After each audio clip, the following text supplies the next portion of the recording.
David Knight Show. Infowars.com/show.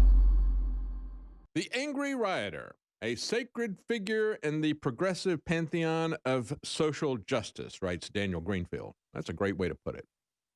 A sacred figure, a saint in the pantheon of social justice. The race riot isn't a bubbling stew of outrage out of which wounded souls emerge to cry out for justice.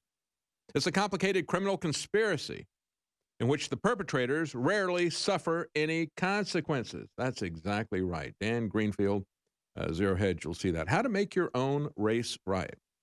So first of all, you got to understand that riots are not fed by outrage, but they're fed by opportunism. Here's a good example of this. You have a reporter that engages with a looter, and he's been captured by the police. He's got his hands handcuffed behind his back. And the reporter says, all right, man, we just saw you at the New Balance show. Why are you out here? Let's play that video clip number 1. We saw a looter actually get taken down by LAPD a short time ago. So we're at Wilshire and 26. There's a New Balance store on the corner. We saw a group of looters breaking in. They tried to flee. They got into a car and took off, but they left one guy behind who wasn't fast enough. LAPD saw. Leave no one behind, We can pull up that video right now. We'll show it to you. We started rolling as soon as we saw LAPD see them. You're going to see an LAPD cruiser immediately take off after one of the looters who was running on foot trying to get away. He tries to turn a corner. LAPD catches up to him. They get out, and he immediately surrenders and gets taken down without incident. Now, I had the chance to interview this guy just a short time ago, and he was very candid about why he's out here. Take a listen to what he had to say. All right, man, we saw you at the New Balance store. Why are you out here? Man, period, point blank, just like all my real ones trying to get some money. Explanation, that's it. Trying to get some dough, that's it. Just out here for the money? Yeah, pretty much. Anything to do with the protests, what happened in Minnesota? I mean, a little bit to do with that too, you feel me? But not really. I'm out here for the dough. Was it worth it? Obviously, no, I'm out here hemmed up. Yeah, y'all see it. Man, if y'all gonna get some money, do it right. Don't do it the dumb way. Do it the smart way. Yeah. Thanks for your time, man. Best of luck to you. Now, you know, I have respect for that guy. A lot more respect for him than I do for AOC or Ilhan Omar or Pelosi or Mitch McConnell or whatever. If you're going to be a thief, at least own up to it, right? Don't try to justify it for some higher cause. We need people like him in Congress before we need people like Pelosi and AOC and Mitch McConnell or whatever. We need to have some honest, candid thieves, quite frankly, instead of trying to justify it with high moral authority that they're doing right now. But yeah, it's simply about opportunism. Man, point blank, period, is just like, I'm just trying to get some monies. I'd love to hear those two say that. I'm just in it for the power and the money, man. Whatever, you know. But as Daniel Greenfield points out, he said the riots didn't happen because of outrage, but because the gathering mobs are told by everyone from CNN right up to their local Democrat politicians that angry protests were expected and they'd be tolerated, and that was just as good as throwing a match onto a spreading pool of gasoline. And, you know, as he also points out, there's the outside agitators. Remember that phrase? Outside agitators? Well, it turns out they were right. They were right. Yeah, the media sticks to its narrative of an outraged community that engages in excesses, especially when it can't tell apart the locals from the outsiders. Local cops can, but no one in the media will listen to them. And if you want to really see the worst of this, take a look at what these Antifa people are doing. I got a clip here from a Richmond fire chief who basically breaks up in tears as he's talking about these people setting a fire and then blocking the road so the firemen can't get there and people are inside the burning building. Video clip number 2. There's one incident I think is particularly poignant that truly illustrates the seriousness of the issues that we're facing. The mayor mentioned this.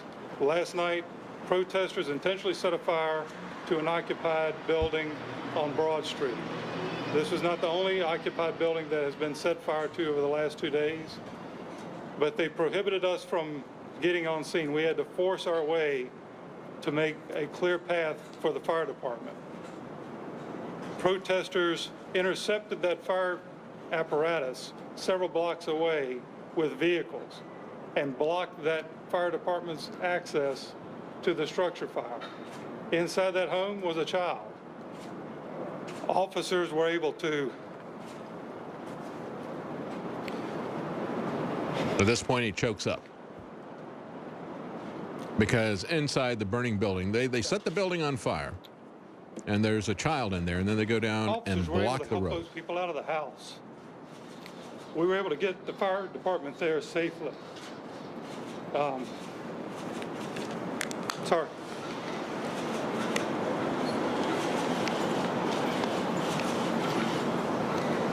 Again, But he's when still you take choked up about it. a legitimate issue and hijack it for unknown reasons, that is unacceptable to me. It's unacceptable to the Richmond Police Department, unacceptable to the city of Richmond. As the mayor said, this isn't Richmond. And it truly is not Richmond. It's not even Virginia. It's not even the Mid-Atlantic. We have intelligence that we're working on presently so that we hope to be able to file charges following up from this. We have people from across the country who have traveled many states to be here. We know that this is an organized effort. We're committed to try and identify those that are behind it, and we're doing our very level best to arrest those that are perpetrating the violence on our community, our city, and our citizens. So, with that, I'll turn it back over to you, Mr. Mayor. All right. That's the Richmond fire chief getting choked up as he talks about a building, occupied building, set on fire. And then these Antifa Marxists block the path so that the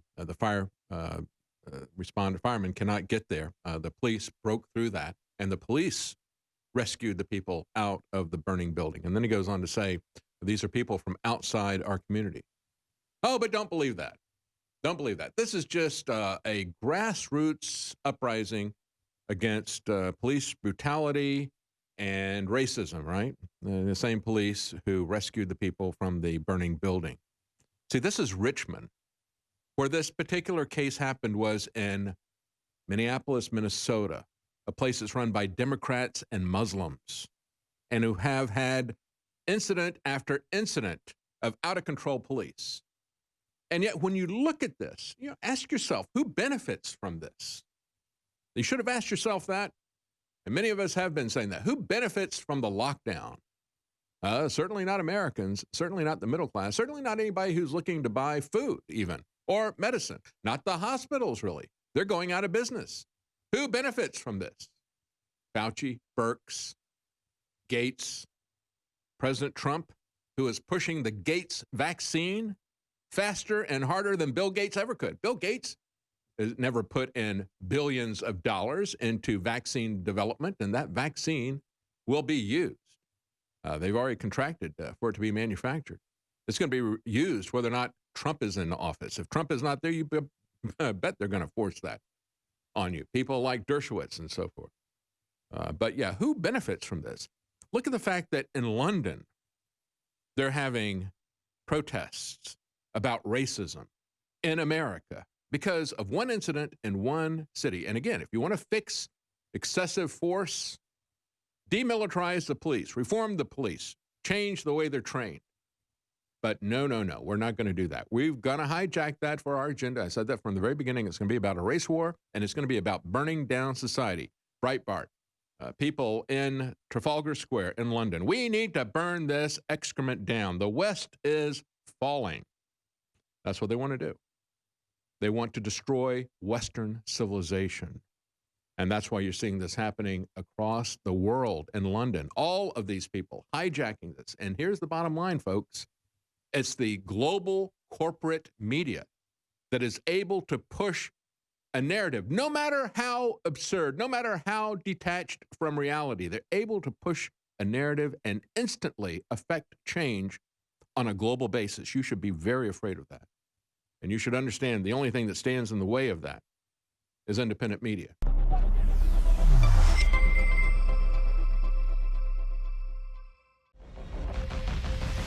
We're living in insanely dangerous times. And I've told folks going back 3 months ago. I'm not buying storable food because I'm worried about the COVID-19 virus. I'm worried about the food shortages and the economic collapse. And now it's admitted that a chain reaction has begun that's already caused food shortages and the collapse of farms and ranches across the United States, and it's even worse in the third world. So I hope Trump, with his initiatives, can clean this up and fix it. But with the election fraud and the COVID-19, all the wars, and the third world collapsing and everything else that's going on, now is the time to get storable foods because they'll last for 25 years. They're in easily toteable bags. It's high quality food, and it's good to have that box checked off to be ready. And it funds the InfoWar. So we have storable food available again. InfoWarsStore.com or call toll free 888-253-3139. But whatever you do, get prepared and get ready because the globalists want you dependent on them. They do not want you to be self-sufficient. Get your storable food at InfoWarsStore.com right now while you still can.